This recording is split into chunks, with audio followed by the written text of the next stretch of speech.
Hello and welcome to Major HS Culsi's Balnu Academy. I am Sameer Singhal and today we are once again joined together to discuss the modern history session 2, and we will discuss the questions and we'll see that what type of things we can add into our notes that will help us in our upcoming exam. So let's start with the practice set.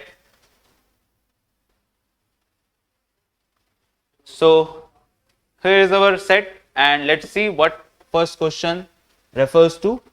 So the first question goes to the modern history part and it is talking about the Anglo-Marathas. Okay, so let's read first. So it is about the Treaty of Salbai that happened in 1782 and it is asking you, it ended the second Anglo-Maratha war. Second one is it was signed between the British East India Company and Maharji Scindia, and it provided the British a period of 20 years of peace with the Marathas. So first of all, you need to understand that Anglo-Marathas, total 3 wars happened. Total कितने war हुए? 3. The first one happened from 1775 to 1782. The second one happened from 1803 to 1805. And the third one, third Anglo-Maratha, it happened between 1817 to 1818. Now, if we talk about the reason of the first Anglo-Maratha, the reason of the first Anglo-Maratha was the person called Ragabo. Who was Ragabo? Ragabo was Raghunath Rao. Raghunath Rao basically was the person who wanted to be the Peshwa. He wanted to be Peshwa. वो पेशवा बनना चाहता है और इसी वजह से वो support ले रहा है किसका? ब्रिटिश का. इसलिए वो बॉम्बे काउंसिल के पास जाता है और बॉम्बे काउंसिल के साथ एक ट्रीटी करता है जिसको कहते हैं ट्रीटी ऑफ पुरंदर. और यहाँ पर लड़ाई होती है नाना फडणवीस के साथ और ब्रिटिशर्स की, जिसको एंग्लो मराठा वॉर 1 कहते हैं. तो अगर हम बात करते हैं ट्रीटी ऑफ सालबाई की, तो ट्रीटी ऑफ सालबाई में अगर बात करते हैं तो ये आपका 1782 में आ रहा है. तो ऑब्वियस बात है कि ये सेकंड एंग्लो मराठा से तो नहीं हो सकता, ये होगा किससे? ये होगा फर्स्ट एंग्लो मराठा से. तो यानी पहला पॉइंट मेरा क्या हो जाता है? गलत हो जाता है. अब बात करते हैं बाकी दोनों के बारे में. तो it was signed between the British East India Company and the महारजी Scindia. Now let me tell you, there were total 5 confederations in the Maratha. One was Scindia and Scindias were ruling in Gwalior.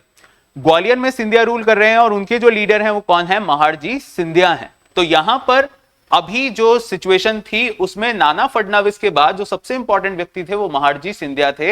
यानी जो ट्रीटी ऑफ सालबाई है वो साइन की गई थी British East India company और महारजी सिंधिया के बीच में, जिस वजह से सेकंड पॉइंट आपका बिल्कुल ठीक हो जाता है. Apart from the Scindias there were also 4 other confederations जिनकी अगर हम बात करते हैं, जैसे कि इंदौर में होलकर्स थे, उसके अलावा बात करते हैं तो बड़ौदा में गायकवाड़ थे, उसके अलावा बात करते हैं तो पेशवा है, पेशवा ऑलरेडी हमारे मौजूद थे पुणे में. और अगर बात करते हैं इन सबके अलावा तो गायकवाड्स वगैरह के अलावा नागपुर से आ जाते थे भोसले. तो इन सभी के बारे में अगर बात करते हैं सो that is about the second point. Second point बिल्कुल ठीक है. It provided the British a period of 20 years of peace with the Marathas. तो ये भी आपका बिल्कुल ठीक हो जाता है क्योंकि आप देख सकते हो 1782 के बाद अगला जो वॉर है वो 1803 में हो रहा है. उसके पीछे भी काइंड ऑफ जो रीजन था वो रगाबो का बेटा ही था, जिसके बारे में अगर हम बात करते हैं तो कौन आ जाते हैं? वो आ जाते हैं आपके बाजी राव सेकंड. और बाजी राव सेकंड याद रखिए, he was the last Peshwa and after the third Anglo Maratha he was basically exiled to Kanpur, जहां पे रहकर फिर वो पेंशन पर रहते हुए अपना बाकी का जीवन गुजारते हैं. 1851 में उनकी डेथ होती है और फिर अपॉइंट किया जाता है नाना साहिब को, यानी कि धोंदू पंत को, जिनको की ब्रिटिशर्स मानने से मना कर देते हैं. और इसी वजह से कानपुर से नाना साहिब यानी कि धोंदू पंत क्या करते हैं? रिवोल्ट करते हैं अगेंस्ट द ब्रिटिशर्स. ठीक है, तो इस बात को याद रखिएगा. Okay, next one. So next one is we have 2 particular lists here, जिसमें कि अब बात आ रही है एक रिवॉल्यूशनरी ग्रुप्स की बात है और दूसरी तरफ बात है उसके फाउंडर्स की. तो रिवॉल्यूशनरी ग्रुप्स में हम ज्यादातर जो बात सुनते हैं वो सुनते हैं हम भगत सिंह और HRA HSRA के बारे में, लेकिन यहाँ पे कुछ और भी कमिटीज हैं या कुछ और भी सोसाइटीज थी जिनके बारे में बात करनी जरूरी है. सबसे पहले बात आती है अनुशीलन समिति की. एंड अनुशीलन समिति, भारत माता सोसाइटी, व्यायाम मंडला एंड मित्र मेला. तो इन सबके बारे में अगर हम देखें या यहाँ पे बात करते हैं तो हमें पता चलता है कि जो अनुशीलन समिति है इसको स्टैब्लिश किया था किन्होंने? इसको स्टैब्लिश किया था प्रमथा मित्रा ने. किन्होंने स्टैब्लिश किया था? प्रमथा मित्रा ने इसको स्टैब्लिश किया था, याद रखिएगा. एक अनुशीलन समिति बहुत बार पूछी गई है, एक मित्र मेला याद रखिए, Mitra Mela was basically started by the Savarkar brothers, जी बिल्कुल, वीडी सावरकर, वीर सावरकर जिनके बारे में हम जानते हैं, उन्होंने ही इसकी स्थापना करी थी, उन्होंने इसका एस्टैब्लिशमेंट किया था। तो डी का 4 हो जाता है और ए का क्या हो जाता है 1। इसके हिसाब से अगर आप देखोगे तो आपको एक ही ऑप्शन यहाँ पे दो ऑप्शन यहाँ पे देखने को मिलते हैं, एक ए मिलता है और एक सी मिलता है, यानी बी और डी मेरा खत्म हो जाता है। अब बात आती है भारत माता सोसाइटी की, तो भारत माता society was established bye JM Chatterjee, इस बात को याद रखिएगा। सो यानी बी का क्या हो जाता है 2, तो सी का क्या हो जाएगा 3rd। तो आपका आंसर क्या हो जाएगा दोस्तों, answer will be A. If we talk about other societies or other particular things, so like the Gadar party, there was one more revolutionary group, that was the Gadar party. Gadar party was established in 1913. ये 1913 में establish हुई थी, but it was established in San Francisco. ये San Francisco में establish की गई थी, इसको याद रखिएगा। Apart from that, if we talk about the HRA, HRA was founded in 1924 in Kanpur. Later, HRA was transformed into HSRA by Bhagat Singh, and that was done in 1928, and it was done in Firoz Shah Kotla, Delhi. Okay, so do remember all these things as well. The answer for this question will be A. Okay. Next one is from the British administration. Let's see what is the question saying. The General Service Enlistment Act 1856 caused the great resentment among the Bengal Army sepoys. It mandated that every new recruit had to serve wherever the company required, including overseas, which crossed the Kala Pani and led to laws of caste. Okay. So first of all, you need to understand two very important things here. The first thing about this is that General Service Enlistment Act 1856 ये क्या कहता था? ये कहता था कि भाई आपके जो भी भारतीय सिपाहीज हैं, जो इंडियन सिपाहीज हैं ब्रिटिश आर्मी में, उनको इस एक्ट के अंतर जाकर दूसरे जगहों पे पोस्टिंग्स मिलती थी और जाके उनको सर्विस करनी पड़ती थी, जिसके लिए दो बातें आती हैं। पहली कि उनको उसके लिए कोई एक्स्ट्रा इंसेंटिव वगैरह कुछ नहीं मिलता था, कोई एक्स्ट्रा सैलरी उनको नहीं मिलती थी। दूसरी बात ये आती है कि यहां पर उन लोगों के लिए ये थोड़ा सा गलत क्यों था, क्योंकि यहां पर इसको काला पानी माना जाता था। What it is considered as the Kala Pani. काला पानी बहुत से जब लोग सुनते हैं तो काला पानी उनको लगता है कि Kala Pani was just a kind of a word that was used for the cellular jail in Andaman and Nicobar. लेकिन मैं बताना चाहूंगा कि काला पानी एक्चुअली में एक वर्ड है जो कि थोड़ा सा रिलीजियस सोच विचार के साथ बनाया गया है। इसका मतलब होता था कि जब कोई व्यक्ति दूसरे देश जाता था, कोई हिंदू व्यक्ति जब दूसरे देश जाता था तो उसका लॉस ऑफ रिलीजन हो जाता था, लॉस ऑफ कल्चर हो जाता था। फिर जब वो वापस आएगा तो उसको कुछ रिचुअल्स करने होंगे, then he will be back into the dharma और into the religion culture. So ये सारी कहानी होती थी। तो यही यहाँ पे आपको बताया जा रहा है that it mandated every new recruit had to serve wherever the company required including overseas which cross the Kala Pani and led to loss the caste. तो क्या ये इसको बहुत अच्छे से डिफाइन कर रहा है? क्या ये पॉइंट इसको डिफाइन कर रहा है? बिल्कुल डिफाइन कर रहा है। तो आपका आंसर क्या हो जाएगा इस क्वेश्चन का? Answer will be A. I hope ये क्लियर होगा। ठीक है, आगे बढ़ते हैं। Let's see the next one. Okay, next question is a statement based question and these type of questions are really important to do, क्योंकि कई बार हमें जब एग्जाम में बैठेंगे तो इस तरह के सीधे सीधे हमें स्टेटमेंट वाइज क्वेश्चंस हमें देखने को मिल जाते हैं। तो देखते हैं क्या कह रहा है। Our system acts very much like a sponge, drawing up all the good things from the banks of the Ganges and squeezing them down on the banks of the Thames. So kind of अगर आप देख पा रहे होंगे या समझ पा रहे होंगे तो ये जो व्यक्ति जो बात कह रहा है वो कह रहा है कि जो भी कुछ गंगा के आसपास है सब कुछ निचोड़ लिया जाएगा, सब कुछ सोख लिया जाएगा, सॉरी, और उसको हम ले जाके निचोड़ देंगे कहां पे? थेम्स नदी के पास। यानी कहने का मतलब क्या है? कहने का मतलब यहां पे है कि भाई हम सारा वेल्थ यहां से निकाल लेंगे और ले जाके डेवलपमेंट करेंगे किसका? लंदन का। सो काइंड ऑफ याद रखिए, this is basically the drain theory of wealth. ये कौन सी थ्योरी है? This is the drain theory of wealth. अगर ड्रेन थ्योरी ऑफ वेल्थ की बात करें तो एक बात और ध्यान रखिएगा कि ड्रेन थ्योरी ऑफ वेल्थ जो है ये आगे चल के एक्सपोज करी थी इन्होंने दादा भाई नारोजी ने। दादा भाई नारोजी ने ड्रेन थ्योरी ऑफ वेल्थ जो है उसको एक्सपोज किया था when he was appointed as the president of the second session of Congress in 1886 in Calcutta. I hope you remember that. अब यहां पे बात करते हैं फिलहाल ये स्टेटमेंट किसने दिया था, तो ये स्टेटमेंट दिया था जॉन सुलिवन ने। And who was John Sullivan? So he was a kind of a revenue minister और revenue officer of Madras presidency. तो इनके बारे में याद रखिएगा। So this statement was given by John Sullivan. बाकी लोगों के बारे में अगर बात करते हैं तो लॉर्ड कॉर्नवालिस आप सब जानते हैं, इन्होंने कॉर्नवालिस फोर्ट दिया था। एडमिनिस्ट्रेशन, पुलिस सिस्टम, जुडिशरी, तीनों चीजों की एस्टैब्लिशमेंट करी थी when he became the governor general of Bengal in India, when he became the governor general of Bengal. दूसरा बात करते हैं, Cornwallis is also famous for the treaty of Srirangapatnam that happened after the third Anglo Mysore war. Warren Hastings को हम सब जानते हैं, ये एक ऐसे गवर्नर जनरल ऑफ बंगाल हैं जो कि पहले गवर्नर जनरल ऑफ बंगाल थे और ये इनके खिलाफ इंपीचमेंट प्रोसेस भी शुरू किया गया था। ठीक है, तो ये बात भी याद रखिएगा।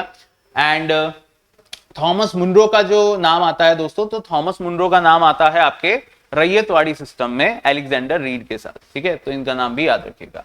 और कॉर्नवालिस की बात करें तो कॉर्नवालिस ने कौन सा सिस्टम शुरू किया था? Permanent settlement. और वॉरेन हेस्टिंग्स के समय पे दो चीजें आई थी, एक तो आया था आपका रेगुलेटिंग एक्ट ऑफ 1773 और दूसरा आया था पिट्स इंडिया एक्ट ऑफ 1784। और इसके अलावा अगर बात करते हैं तो चर्चा आएगी अगर वॉरेन हेस्टिंग्स की, तो वॉरेन हेस्टिंग्स के ही टाइम पर क्या हुआ था? फर्स्ट एंग्लो मराठा भी हुआ था। फर्स्ट एंग्लो मराठा वॉर भी इन्हीं के समय पर हुआ था। Okay, with reference to the Santhal Coup 1855 to 1856, which of the following statement is incorrect? It was led by the brothers Sidhu and Kanu, and the other one is the Santhals utilized guerrilla warfare tactics against the British. The rebellion was successfully suppressed by the British within a month, and it led to the creation of a separate district called Santhal Pargana. So if here we are talking about the Santhal rebellion. Santhal rebellion was a kind of a rebellion that happened against the agrarian reforms and apart from that also against the zamindars. And if we talk about this particular thing, so there is a statement that is saying that the rebellion was successfully suppressed by the British within a month. So it is a wrong statement. It happened for approximately 7 to 8 months. Okay, so the answer for this question will be C. Okay, apart from this Santhal rebellion, there were also a lot of rebellions happened during the time between 1800 to 1857, as like the Pagalpanthis, and even after the 1857, some rebellions happened like the Bhagwan Birsa Munda. He rebelled against the Britishers in Jharkhand, that is Bihar basically at that time in 1899-1900. Okay, the Pagalpanthis, that is another rebellion happened, and this was the one. If we talk about the first mutiny that happened in 1806, the first Sepoy mutiny that happened in 1806 in Vellore, that happened in Vellore. So do remember that as well. Okay, next one. Which of the following statement regarding the Government of India Act 1858 is correct? Okay, 1858 act की बात कर रहा है। अब पहली बात यहां पे याद रखिए, government of India act 1858, it is also known as the Good Governance Act. It is also known as the Good Governance Act. Now let's talk about it. So it introduced the system of diarchy at the center. It abolished the board of control and the court of directors, and it made the Governor General of India responsible to the Indian Legislative Council, and it is known as the Act for the Better Government of India. So हमें यहाँ पे बात करनी है correct की। तो अगर correct के हिसाब से हम देखें, so यहाँ पर सबसे पहली बात आप याद रखिएगा, ये गलत हो जाता है क्योंकि ये डायरकी जो सेंटर में लाई गई थी, ये लाई गई थी 1935 गवर्नमेंट ऑफ इंडिया एक्ट में। अगर बात करते हैं it made governor general of India responsible to the Indian legislative council, तो ये भी यहाँ पे गलत हो जाता है क्योंकि ये जो काम किया गया था, ये किया गया था अंडर द 1853 चार्टर एक्ट। उसके बाद अगर बात करते हैं it was known as the act for the better government of India, ये भी गलत हो जाता है क्योंकि गुड गवर्नेंस एक्ट के रूप में ज्यादा बेहतर तरीके से ये जाना जाता है। So if we talk about it, so correct वाला अगर यहाँ पे हमें देखना है तो आंसर क्या होगा, answer will be it abolish the board of control and court of directors. Board of control और कोर्ट ऑफ डायरेक्टर्स ये दो अलग अलग बोर्ड्स बनाए गए थे। कोर्ट ऑफ डायरेक्टर्स बनाया गया था 1773 रेगुलेटिंग एक्ट में, एंड बोर्ड ऑफ कंट्रोल बनाया गया था पिट्स इंडिया एक्ट में। इसका पर्पस था ईस्ट इंडिया कंपनी के जो रेगुलेशंस हैं, जो काम करने के तरीके हैं, उसमें ट्रांसपेरेंसी को इंट्रोड्यूस करना। लेकिन बाद में 1858 एक्ट में इन दोनों ही पोजीशंस को खत्म किया गया और इन दोनों की जगह पर एक नई पोजीशंस इंट्रोड्यूस हुई। एक तो जो गवर्नर जनरल ऑफ इंडिया था उसको वाइसरॉय बनाया गया और उसके ऊपर एक व्यक्ति को बिठाया गया जिसका नाम पड़ा सेक्रेटरी ऑफ स्टेट। ठीक है, तो ये बात याद रखिएगा।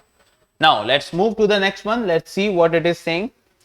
Okay, here we have some commissions and their relations, but we have to tell that in which chronological order it is correct. Okay, so the options are Fraser Commission, that is related to the police reforms, Sadler Commission related to the education, Strachey Commission, it is related to famine, and a Fowler Commission, it is related to the currency. So first of all, if we talk about all these commissions, the Sadler Commission, first of all, it happened basically in which year?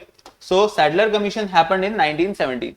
I already told you in these type of questions, try to write down the year for any one option which you know. Okay, पहले सबसे पहले ये काम कीजिए कि कोई भी एक ऑप्शन अगर ऐसा दिख रहा है जिसका आप ईयर लिख सकते हैं तो सबसे पहले उसका ईयर लिख दीजिए, ताकि थोड़ा सा फिर हम यहाँ पे एनालाइज कर सके, देख सके कि क्या इसका आंसर हो सकता है। तो सैडलर कमीशन हो जाता है 1917 में। अगर बात करते हैं फ्रेजर कमीशन की, तो फ्रेजर कमीशन जो पुलिस रिफॉर्म्स हुए थे दोस्तों, ये हुए थे आपके 1902 में। 1902 में फ्रेजर कमीशन आता है पुलिस रिफॉर्म्स के साथ, तो यानी 1-2 से पहले आना चाहिए। 1-2 से अगर पहले आना चाहिए तो ये खत्म हो जाता है, और हाँ बस ये खत्म होता है 1-2 से पहले आने के सिचुएशन में। बाकी तीनों ऑप्शंस अभी हमारे बने हुए हैं। अब बात करते हैं स्ट्रैची कमीशन और फॉलर कमीशन की। स्ट्रैची कमीशन की बात करें तो ये फेमाइन से रिलेटेड था, और फेमाइन कोड जो है वो आया था लाइटन के समय, एंड दैट हैपेंड इन 1878। तो 1878 में यहाँ पे कौन हुआ करता था, तो यहाँ पे व्यक्ति हुआ करता था Lytton, and 1878 was also the year जब वर्नाकुलर प्रेस एक्ट आया था। ठीक है, आई होप याद होगा। एंड फॉलर कमीशन की बात अगर करते हैं तो फॉलर कमीशन जो आया, ये आया था 1898 में। तो इस हिसाब से अगर देखें तो 3 के बाद 4 आएगा, देन आएगा 1 एंड देन आएगा 2। The answer for this question will be the A. I hope ये क्लियर होगा। ठीक है, बाकी सबसे इंपॉर्टेंट बात ये जरूर याद रखिए कि ये किस चीज से रिलेटेड है, कि भाई कौन सा कमीशन किस चीज से रिलेटेड यहां पे पाया जाता है। ठीक है, चलिए। Okay, which of the following statement is correct regarding the Raikwadi system of land revenue? Let me tell you one more point here, that it is also known as the Raiyatwadi. तो वो confuse करने के लिए इस तरह से आपको दे सकता है। So it is also known as the Raiyatwadi. ठीक है, अब यहाँ पे ध्यान से सुनिएगा। So यहाँ पे हमें बताना है correct. So the settlement was made with the village community as a whole. और अगर बात करते हैं as a whole, तो village community as a whole की बात आती है तो ये बात जो है जम नहीं रही, क्योंकि ये जो रिलेटेड है वो था महलवाड़ी से संबंधित। It was primarily implemented in the Bengal presidency. If I tell you about this word Raiyat, first of all you need to understand this word Raiyat. Raiyat is a word that defines peasant. Raiyat is the word that defines peasant. And one more word that you need to remember, or they can ask you, is the Riaya. Another word is the Riaya. Riaya means the public, okay, and Raiyat means the peasants. First of all, Raiyat. Raiyat is the word that is famous in the Deccan areas. That is the region of Maharashtra and the Madras and the Karnataka region. Okay, so obvious it is that it was primarily implemented in the Bengal presidency. So this point is also incorrect, because we can say that this particular system was basically not introduced in this area. It was based on the scientific rent theory of David Ricardo, and the fourth one is saying that the revenue rates were fixed permanently and could not be revised. So ये तो गलत है ही बिल्कुल तरीके से। क्यों? क्योंकि आप सब जानते हैं कि जब ब्रिटिशर्स ने भारत में इम्प्लीमेंटेशन किया था, किस चीज का इम्प्लीमेंटेशन किया था, अगर हम बात करते हैं कि उनको रिवेन्यू जनरेट करना होता था तो वो फिक्स नहीं करते थे, वो तो बस एक फरमान जारी करते थे कि भाई हमें इस साल कितना रिवेन्यू हमें एक्सपेक्टेड है, हम कितना रिवेन्यू यहाँ से ले सकते हैं, ठीक है। तो उस पर ये बात होती रहती थी। अब अगर बात करते हैं तो ये तो फिक्स हो ही नहीं सकता, तो ये वाला पॉइंट भी गलत हो जाएगा। So it was based on the scientific rank theory of the David Ricardo, केवल यही एक पॉइंट यहाँ पे ठीक हो जाता है, तो इस बात को याद रखिएगा। We know that Rayatwadi system was introduced by Alexander Reed and Thomas Munro, but apart from that, do remember this point as well, that it was based on the scientific rent theory of David Ricardo. And also यहाँ पर जो revenue है वो देने का काम कौन करता था, वो सीधा रैयत करती थी, डायरेक्ट फार्मर से यहाँ पे जो है रेवेन्यू लिया जाता था, तो ये बात भी याद रखिएगा। Okay, next one. Okay, we have a list of books and the authors. So let's see which one is related to which one. The Philosophy of the Bomb, Why I Am an Atheist, Padar Dabi and Bandi Jeevan. Bandi Jeevan. So Bandi Jeevan, sorry. अब अगर बात करते हैं यहाँ पे, तो सबसे पहले ये सबसे फेमस बुक है। अगर इसके बारे में हम बात करें, Why I Am an Atheist, तो ये सब जानते हैं, it is related to Sardar Bhagat Singh. So B का क्या हो जाता है, बी का हो जाता है 2, और बी का अगर 2 हो जाता है तो मेरे पास केवल एक ही ऑप्शन मुझे इस समय दिखाई दे रहा है, that is the A option. लेकिन बाकियों को भी पढ़ लेना बहुत जरूरी है, कई बार पूछ लिए जाते हैं। फिलॉसफी ऑफ बॉम्ब ये दिया गया था भगवती चरण वोहरा के द्वारा। पादर डाबी ये दिया गया था शरद चंद्र चट्टोपाध्याय के द्वारा। एंड बंदी जीवन ये दिया गया था Sachindra Nath Sanyal. Sachindra Nath Sanyal was the co-founder of the HRA, the Hindustan Republican Association, that was established in 1924 in Kanpur. The other members were like the Ram Prasad Bismil, Dashpakula Khan, Rajendra Lahiri, Roshan Singh, Chandrasekhar Azad, and later Bhagat Singh also became the part of it at the mere age of 16 only. Okay, so that was the thing, and do remember the answer for this question is A. Okay, next one. Now the question is coming from the 1920s, the late 1920s era, the political scenario of that time. The Simon Commission was boycotted by the Indian National Congress as most other political parties. It did not include any Indian member in its composition. So first of all, let me tell you how it all started. So in 1919, the Montague-Chelmsford reforms came. The Montague-Chelmsford reforms introduced diarchy in the provinces. 2 types of lists were created, the transferable subjects and the reserved subjects, all were created. Now, if we talk about this 1919 Act, it also stated that after 10 years, we need to appoint a commission that will introduce the next reforms. So, according to that, the 10 years later will be 1929, but the commission was appointed 2 years earlier, that was in 1927. 2 साल पहले ही commission को appoint कर दिया गया था. So, याद रखिए that Simon Commission was appointed in 1927, and in 1928 they came to India. In 1928 the Simon Commission came to India. When Simon Commission came, so it had 7 members. उसमें टोटल कितने members थे? 7. अब ये जो 7 मेंबर्स थे Simon commission में, इसमें अगर हम बात करें तो 7 के 7 अंग्रेज थे। इनका जो हेड था वो था सर जॉन साइमन। और एक और बात याद रखिएगा, इसमें एक और मेंबर था जिसका नाम था क्लेमेंट एटली। जी वही है जो आगे चल के 1947 में इंडिपेंडेंस के समय पर क्या बनता है, प्राइम मिनिस्टर बनता है ब्रिटेन का। ठीक है, आगे बात करते हैं। तो साइमन कमीशन जब आया तो साइमन कमीशन के खिलाफ आंदोलन हुआ, भारत बंद आंदोलन किया गया, ऑल इंडिया कॉन्फ्रेंस बनाई गई जिसमें कांग्रेस भी एक थी, और इन सब ने मिलकर जो है आगे बनाई थी नेहरू रिपोर्ट। ठीक है, तो बेसिकली जितनी बातें हमने करी हैं आपको समझ आ ही गया होगा that it is related to the R is related to the A, तो ये बिल्कुल ठीक हो जाता है। तो आंसर क्या हो जाएगा इस क्वेश्चन का? Answer will be A option, that is both A and R are true and R is the correct explanation of A. Okay, now a question is directly a one word question and it is asking that who among the following founded the Radical Democratic Party in 1940? So Radical Democratic Party पे आते हैं, लेकिन उससे पहले याद रखिए Subhash Chandra Bose. Subhash Chandra Bose basically founded the party called the Forward Bloc. ये जब कांग्रेस छोड़ देते हैं 1939 में, उसके बाद ये एक पार्टी स्टैब्लिश करते हैं, that was Forward Bloc. C R Das ये जो रिलेटेड है ये है स्वराज पार्टी से, जिसको हम कांग्रेस खिलाफत पार्टी भी कहते हैं। तो स्वराज पार्टी कहें या कांग्रेस खिलाफत कहें, उसके ये सदस्य थे। मोतीलाल नेहरू जी के साथ मिलकर इन्होंने शुरुआत करी थी। M N Roy, Manvendra Nath Roy, he is a very famous person as he started the communism kind of father of communism in India. He is known as, and Manvendranath Roy, he started the Communist Party of India that was established in Tashkent. Okay, another thing about him that he also founded the Radical Democratic Party in the 1940. And M.N. Roy is also known as the person who gave the idea to have the Constituent Assembly in India. One more point about the Radical Democratic Party. Radical Democratic Party जो है इसका purpose था कि कैसे हम allied powers के साथ अपना जो सपोर्ट है उसको हम शेयर करें. ठीक है, तो ये याद रखिएगा. सो that was M.N. Roy. Okay, another question is from the High Court Act of 1861. What it is saying? It empowered the crown to establish high courts in Calcutta, Madras and Bombay. ये बिल्कुल ठीक है, इसमें कोई दिक्कत नहीं है.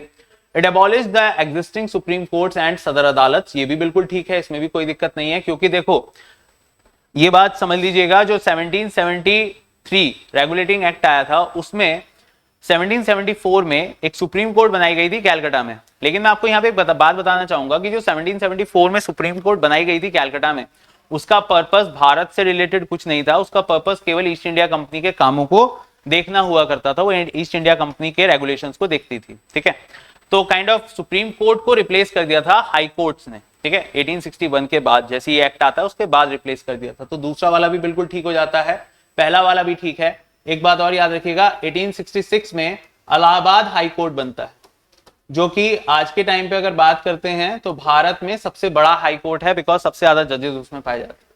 तीसरा कह रहा है द जजेस were to be appointed by the governor general of India. जी नहीं, गवर्नर जनरल ऑफ इंडिया की जगह पर ये जो जजेस होते थे ये किसके द्वारा अपॉइंट किए जाते थे? क्राउन के द्वारा. ये बात याद रखिएगा. Okay, the crown was there to appoint the जजेस. सो अगर हम बात करते हैं इस क्वेश्चन के हिसाब से तो तीसरा वाला स्टेटमेंट मेरा गलत हो जाता है और मेरे पास एक ही ऑप्शन बचता है फिर, that is a.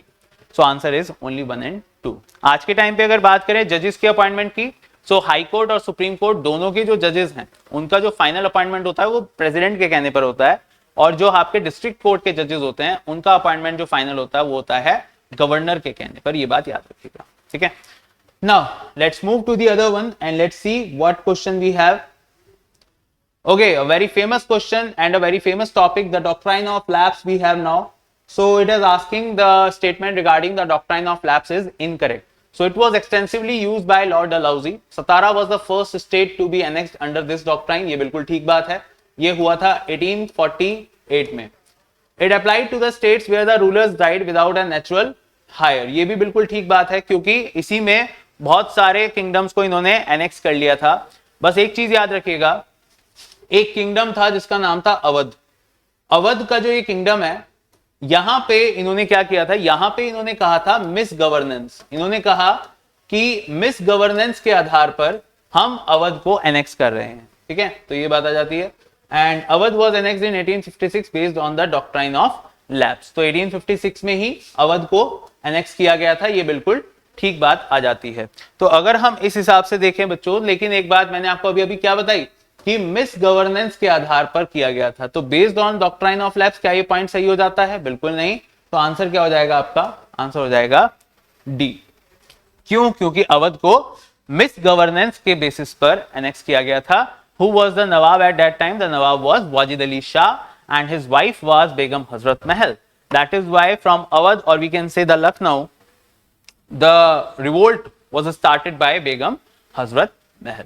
Okay, remember that. Now let's move to the next one and let's see what question we have. So who said the Congress is tottering to its fall, and one of my great ambition while in India is to assist it to a peaceful demise. So it is a very famous statement, guys, first of all. Okay, and particularly this statement was really very famous, that it was given by Lord Curzon. It was given by the person called Lord Curzon. Lord Curzon was the viceroy in India from 1899 to 1905, and Lord Curzon is also famous for some other things as well, like the Monument Act. The Preservation Monument Act came during his tenure. Apart from that, if we talk about the University Act, came during his time, and Curzon also concluded the second Delhi Darbar. The first was done during the time of Lytton, the second was done during the time of Curzon, and third was done during the time of Hardinge. And Curzon, also very famous for partition of Bengal, he declared the partition of Bengal in July 1905. But remember that partition was completed during the time of Lord Minto II, who came after him. Okay, so the answer is B. Lord Dufferin was the one who, जिसके बारे में अगर बात करते हैं, answer क्या होगा? B होगा. लॉर्ड डफरिन के बारे में अगर बात करते हैं, सो लॉर्ड डफरिन वो व्यक्ति हैं जिसके समय पर 1885 में कांग्रेस को स्टैब्लिश किया गया था. एंड पहला सेशन जो हुआ था वो हुआ था बॉम्बे में. ओके, ये बात याद रखिएगा. सो लेकिन होना पुणे में था, लेकिन उसको शिफ्ट कर दिया गया था बॉम्बे में, क्योंकि कॉलरा उस समय पर पुणे में फैला हुआ था. ठीक है, तो ये बातें याद रखिएगा. लॉर्ड मिंटो के बारे में बात करें तो देखो 2 मिंटो हुए हैं. एक हुआ है मिंटो फर्स्ट, एक हुआ है मिंटो सेकंड. मिंटो सेकंड जो है वो बहुत फेमस है क्योंकि मिंटो सेकंड के समय पर आया था separate electorate for Muslims, that is the Indian council act of 1909. ठीक है, तो ये बात भी याद रखिएगा. और चैम्प्सफोर्ड के बाद आए थे रीडिंग के समय पर हुआ था जो पूरा ये नॉन कॉपरेशन मूवमेंट है ये, और उसके अलावा जो चौरी चौरा वगैरह है ये सब रीडिंग के समय पर हो रहा था. ठीक है, तो ये बात याद रखिएगा. Okay, next one is again related to the tribal revolts and the regions and the leader. So let's talk about them. So Rampa rebellion and Ulgulan, Kond uprising and Tana Bhagat movement. So here we have the revolts and here we have the leaders. So if we talk about this one, so Rampa rebellion happened during the time of Alluri Sita Rama Raju. So the first A is 1. तो ए अगर 1 है तो ये खत्म हो जाता है, ये खत्म हो जाता है. आगे बात करते हैं. And Bhagwan Birsa Munda we all know is related to the Ulgulan. So second वाला हो जाता है बी, हो जाता है किसके साथ? बिरसा मुंडा के साथ. यानी बी का क्या हो जाएगा? बी का हो जाएगा 2. बी का 2 हो जाएगा तो आपका आंसर क्या हो जाएगा? ए हो जाएगा. Khond uprising is related to the Chakra Bisoi and Tana Bhagat movement is related to the Jatra Bhagat. Okay, तो ये सारे मूवमेंट्स याद रखिएगा, रिवोल्ट्स याद रखिएगा. बहुत बार tribal revolts and peasant movements या पीजेंट रिवोल्ट्स पर कई बार क्वेश्चंस आते रहते हैं. ठीक है, okay. Which of the following statement about the Deepavali declaration 1929 is correct? If we talk about the Deepavali declaration, तो दीपावली कब मनाई जाती है? एक छोटी सी बात सोचिएगा. जब हम बात करते हैं कि अंधेरे पर रोशनी की विजय, या हम बात करते हैं कि बुराई पर अच्छाई की विजय. सो यहां पे अगर हम देखें तो ये 1929 की बात कर रहा है और उस समय पर वाइसरॉय हुआ करते थे लॉर्ड इरविन. और लॉर्ड इरविन जो है वो बहुत डेस्परेटली ये चाहते थे कि इंडियन नेशनल कांग्रेस, या जो भारत के लोग हैं, जो भारत की सबसे बड़ी रिप्रेजेंटेटिव पार्टी थी एट दैट टाइम, उसको हम लेके जाएं कहां पे? राउंड टेबल कॉन्फ्रेंस में, और उनके साथ नेगोशिएट कर सके कि अगले रिफॉर्म्स को इंप्लीमेंट करा जा सके. तो इसीलिए उसने, इरविन ने यहां पर यह डिक्लेयर किया था कि यहां पर हम क्या करेंगे? डोमिनियन स्टेटस को इंप्लीमेंट करेंगे. So that is why Deepavali declaration इसको कहा जाता है. तो यहां पे अगर देखें तो ये जो पहला ऑप्शन ही आपको दिख रहा है ये आपका बिल्कुल ठीक हो जाएगा. It was demand by the Congress for the complete independence, ये गलत होता है. ये 1929 में हुआ जरूर था, लेकिन ये पूर्ण स्वराज की मांग थी और ये लाहौर सेशन से रिलेटेड है. Communal pact between Hindu Muslims, ये भी गलत हो जाता है. और सिविल डिसोबीडियंस मूवमेंट, तो ये तो 1930s की बात हो जाती है, तो इसलिए इसका रिलेशन इससे कोई नहीं है. ठीक है, तो आंसर क्या होगा? A. Okay. The Poona pact 1932 resulted in the abandonment of separate electorate for the depressed classes. दूसरा कह रहा है the Mahatma Gandhi went on the fast unto death to protest against the communal award of Ramsay MacDonald. First of all, Ramsay MacDonald was the Prime Minister of Britain at that time. Okay. दूसरी बात, ये जो Poona pact है, Poona pact 1932 में होता है between the Mahatma Gandhi and doctor Bhimrao Ambedkar. और अगर बात करते हैं इन दोनों के बारे में तो यहां पे एक बात और याद रखिएगा, महात्मा गांधी की तरफ से और हिंदुओं की तरफ से, बाकी लोगों की तरफ से इसको साइन किया गया था, not by Mahatma Gandhi but Madan Mohan Malviya ji के द्वारा इसको साइन किया गया था. ठीक है. एक और बात याद रखिएगा, जो पूना पैक्ट है, पूना पैक्ट ने रिप्लेस किया था एक पैक्ट को जिसको कहते हैं हम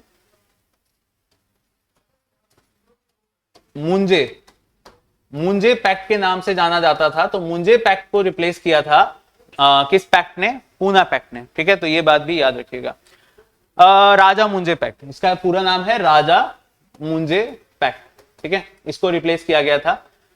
पूना पैक्ट की अगर बात करते हैं तो ये यरवड़ा जेल पूना में हुआ था, इसलिए इसका नाम पूना पैक्ट है। और ये जो है बिल्कुल यहाँ पे सही कह रहा है, separate electorate for the depressed classes, और महात्मा गांधी जी ने इसके खिलाफ अनशन किया था, जिस वजह से बाद में ये पैक्ट करना पड़ा था।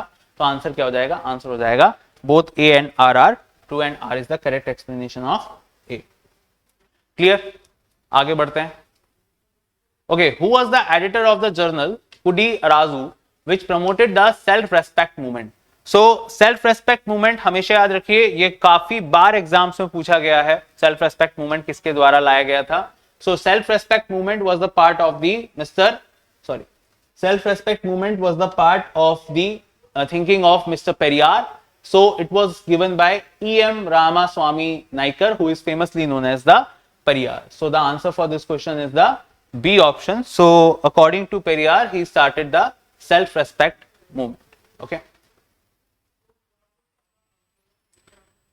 Okay, next one, it is talking about the Swadeshi movement. So Swadeshi movement, when we hear Swadeshi movement, the first thing that we need to come into our mind is the year. So that is 1905. So it was formally proclaimed at the Calcutta Town Hall in August 1905. It saw the active participation of the Muslim peasantry of East Bengal. The Amar Sonar Bangla was composed by Rabindranath Tagore during this time. तो ये statement बिल्कुल ठीक हो जाता है यहाँ पे, अमार सोनार बांग्ला। अमार Sonar Bangla also later became the national anthem of Bangladesh. Okay, remember that. If we talk about the third one, it is correct. It was formally proclaimed at the Calcutta Town Hall in August 1905. ये भी बिल्कुल ठीक हो जाता है। But the second one is incorrect. ये second one incorrect हो जाता है, तो second गलत है, तो first and three, तो first and three आ जाता है, that is the 1 and 3. तो आपका आंसर क्या हो जाएगा? बी ऑप्शन हो जाएगा। स्वदेशी मूवमेंट की बात करते हैं तो स्वदेशी मूवमेंट को शुरू करने वाले व्यक्ति का जो नाम आता है वो आता है सुरेंद्रनाथ बैनर्जी। सुरेंद्रनाथ बैनर्जी जो हैं वो यहाँ पर आते हैं जिन्होंने इस मूवमेंट की शुरुआत करी थी। और स्वदेशी मूवमेंट ही काइंड ऑफ एक प्रोटोटाइप बन जाता है आगे चल के नॉन कॉपरेशन मूवमेंट के लिए, क्योंकि यहाँ पर भी चीजों को बाइकआउट किया गया था और आगे चल के जो नॉन कॉपरेशन मूवमेंट हुआ वहां पे बस इसको एक लेवल अप किया गया था। वहां पे नौकरियों को छोड़ना, अदालतों को छोड़ना या गवर्नमेंट जॉब्स को छोड़ना, स्कूल छोड़ना, इस सब की बात भी की गई थी। ठीक है, सो ये भी याद रखिएगा। और एक और बात, भारत का पहला मूवमेंट था ये, इससे पहले तक कोई भी इस तरह का मूवमेंट भारत में नहीं हुआ था। हाँ, अगर गांधी के बारे में पूछे तो भारत में गांधी का पहला मूवमेंट कौन सा है? So that was the Champaran satyagraha. ठीक है, एक और बात, गांधी जी का पहला सिविल डिसोबीडियंस मूवमेंट, तो याद रखिए वो 1930 का सिविल डिसोबीडियंस मूवमेंट नहीं कहलाएगा, वो कहलाएगा आपका, भारत में अगर बात कर रहे हैं तो चंपारण सत्याग्रह को ही भारत में पहला सिविल डिसोबीडियंस मूवमेंट भी कहते हैं। और गांधी जी का पहला सिविल डिसोबीडियंस मूवमेंट ओवरऑल तो वो आएगा against the Asian registration act in south Africa. ठीक है, तो ये सारी बातें याद रखिएगा। Okay, next one, which act introduce the bicameral legislature at the centre for the first time?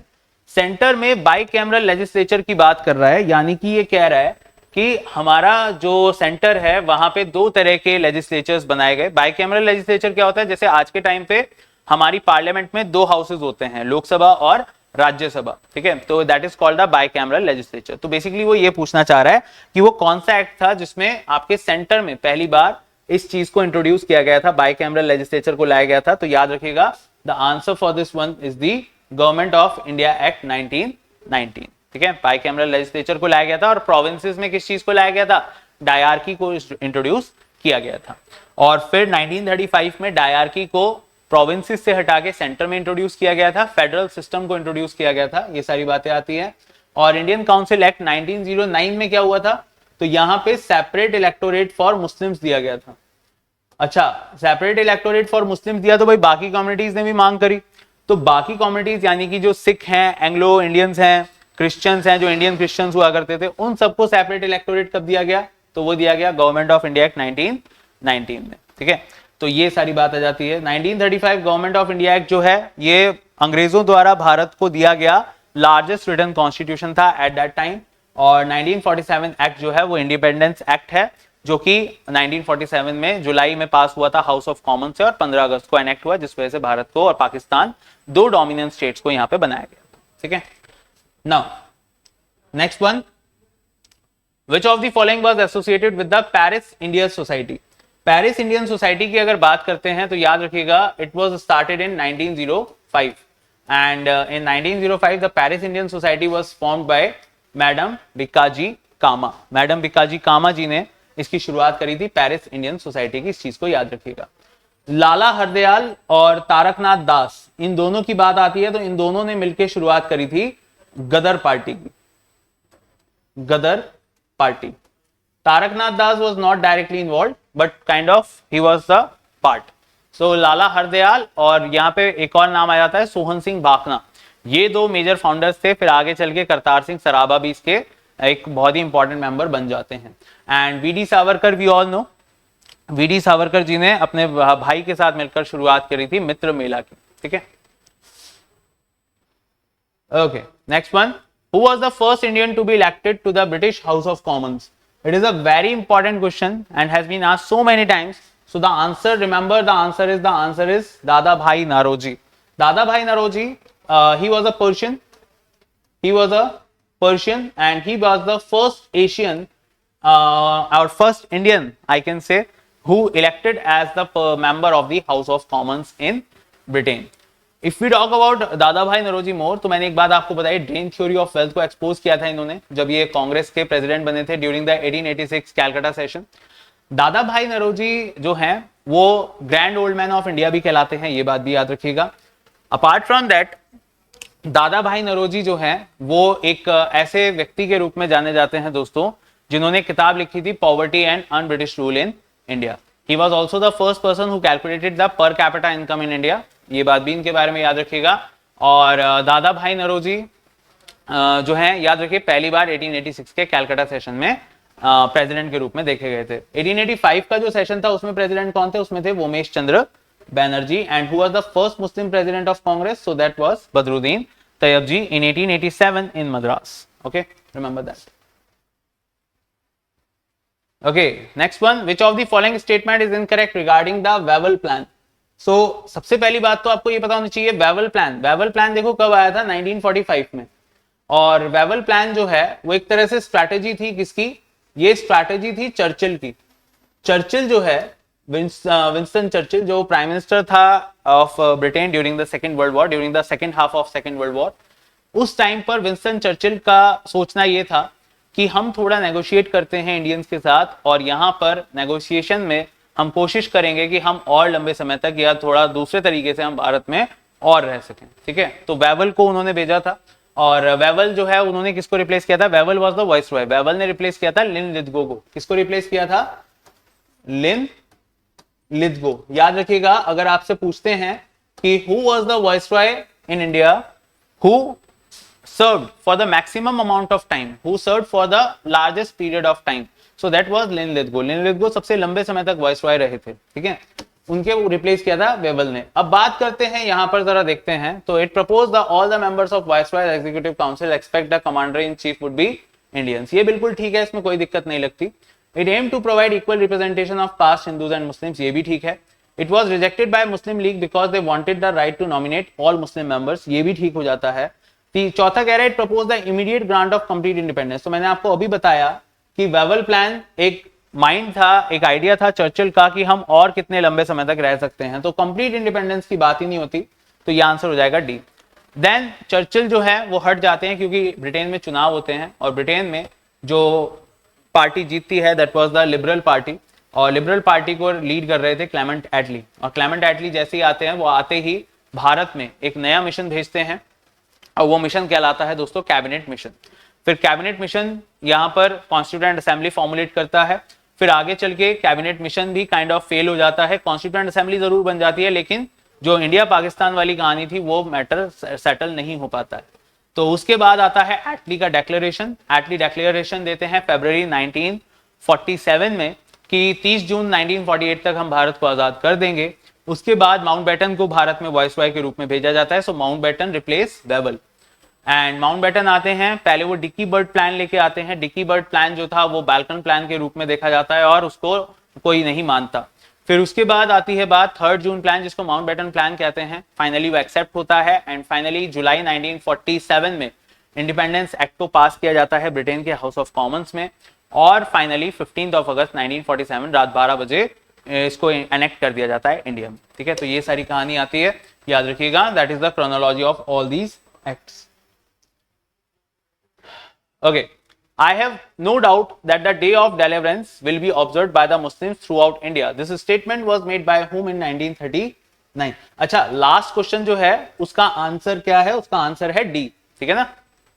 Now next one, okay, I have no doubt that the day of deliverance will be observed by the Muslims throughout India, and this statement was made by whom in 1939? तो ये बहुत ही simple है, याद रखिए, day of deliverance ये किसके लिए कहा गया था? ये कहा गया था जब 1939 में वर्ल्ड वॉर हुआ शुरू, सेकेंड वर्ल्ड वॉर शुरू हुआ, तो ब्रिटिशर्स ने हमसे पूछे बिना हमें वॉर में अपनी तरफ से डिक्लेयर कर दिया था कि ये हमारे साथ हैं।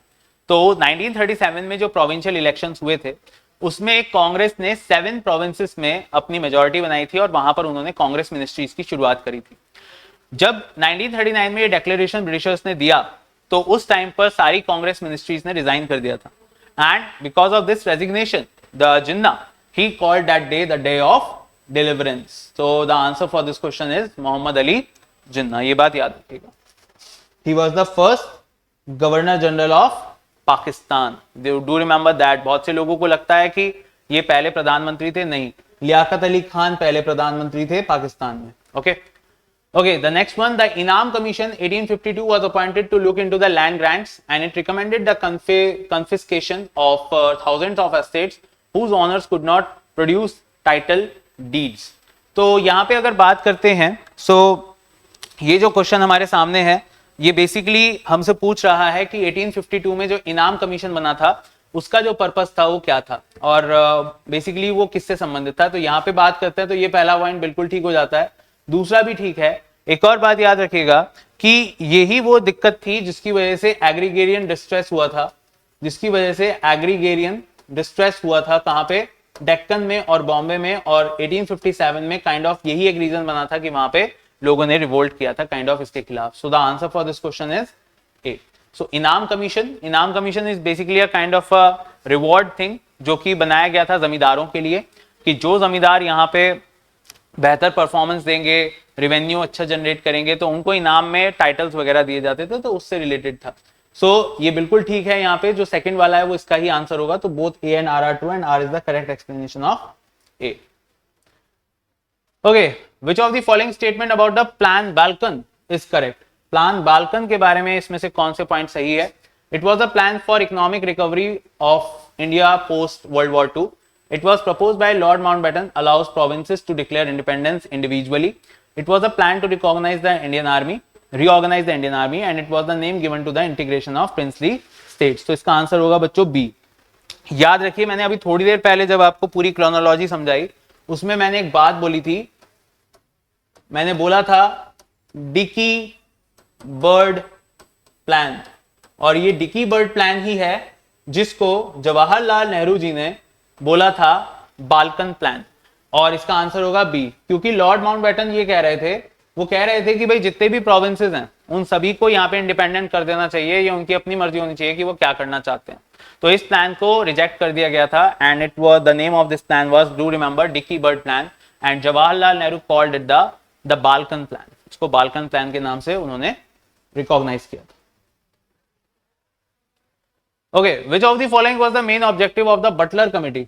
बटलर कमिटी जो है 1927 में बनी थी, and it was basically related to the development of the relations between the provinces and the paramount power, princely states and the paramount power. तो इसके बारे में ये बात की गई थी, बटलर कमेटी बनाई गई थी।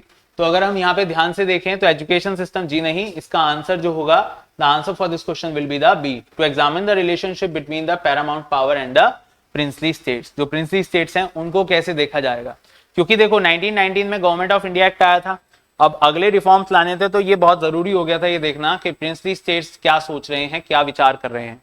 तो उस हिसाब से अगर देखना था तो यहां पर इनके रिलेशंस को चेक करना जरूरी था। तो do remember, for this purpose which commission was appointed? The Butler committee was appointed. Okay, next one, consider the following pairs. यहां पे बात आ रही है कि कुछ पर्टिकुलर मूवमेंट्स हैं, जैसे कि अरावीपुरम मूवमेंट। अरावीपुरम मूवमेंट की बात करते हैं तो ये केरला का एक मूवमेंट है, और इसको शुरू किया गया था, यहाँ पे जो नाम लिखा है बिल्कुल सही, श्री नारायणन गुरु के द्वारा। वैकोम सत्याग्रह की बात करते हैं तो ये दोस्तों याद रखिएगा, ये के केलापन और मेनन जी के द्वारा ये शुरू किया गया था। और सेल्फ रेस्पेक्ट मूवमेंट अभी हमने थोड़ी देर पहले ही बात करी थी, ये पेरियार जी के द्वारा शुरू किया गया था। तो इसमें जो अगर देखें तो सारे के सारे जो मूवमेंट्स हैं वो काइंड ऑफ एक सोशल एंड रिलीजियस मूवमेंट्स के तौर पे हैं, और जो आंसर्स यहाँ पे लिखे हुए हैं वो बिल्कुल ठीक हो जाते हैं। तो इस क्वेश्चन में अगर देखें तो जो सही आंसर आपका आएगा that will be the answer 1, 2 and 3। तो इसको याद रखिएगा। Okay, next one. One more we have the options here. We have two lists. On one side we have the movement and on one side we have the years. So अगर बात करते हैं यहाँ पे तो आपको देखने को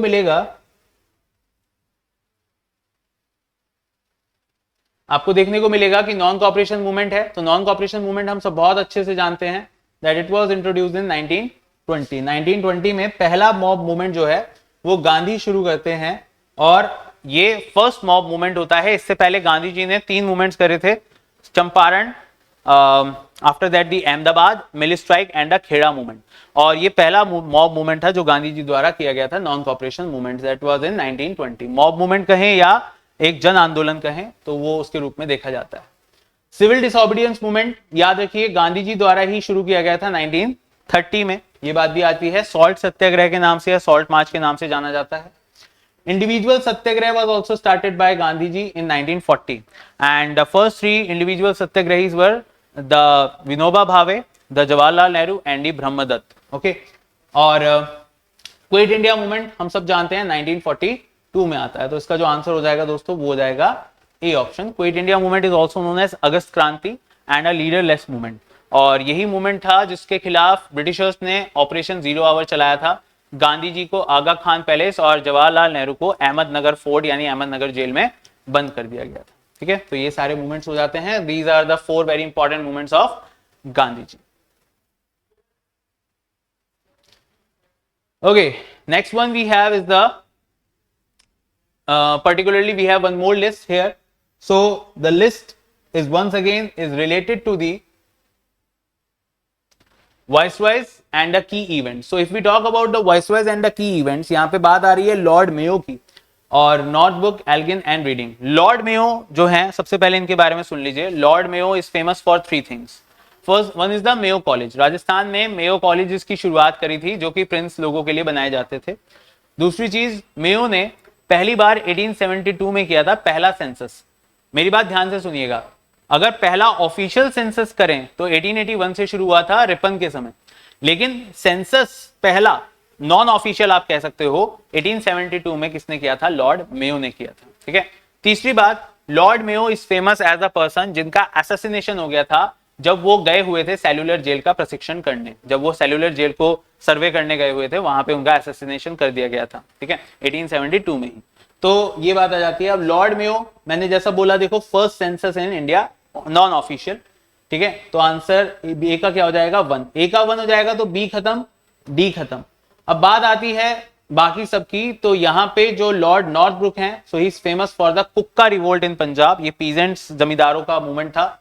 और Elgin second was related to the bubonic plague in Bombay, and reading is related to the repeal of press act of 1910। तो अगर हम यहाँ पे हम ध्यान से देखें तो इस पर्टिकुलर क्वेश्चन में जो हमें आंसर मिलेगा, so that will be the answer A. ठीक है, तो ए ऑप्शन को याद रखिएगा, that would be the answer for this question. So I hope you had a very great revision of modern history with the help of these questions. I will meet you in the next session, and in that session we will see some more questions and practice some more things, and we'll see that what type of things can help us in our upcoming exam.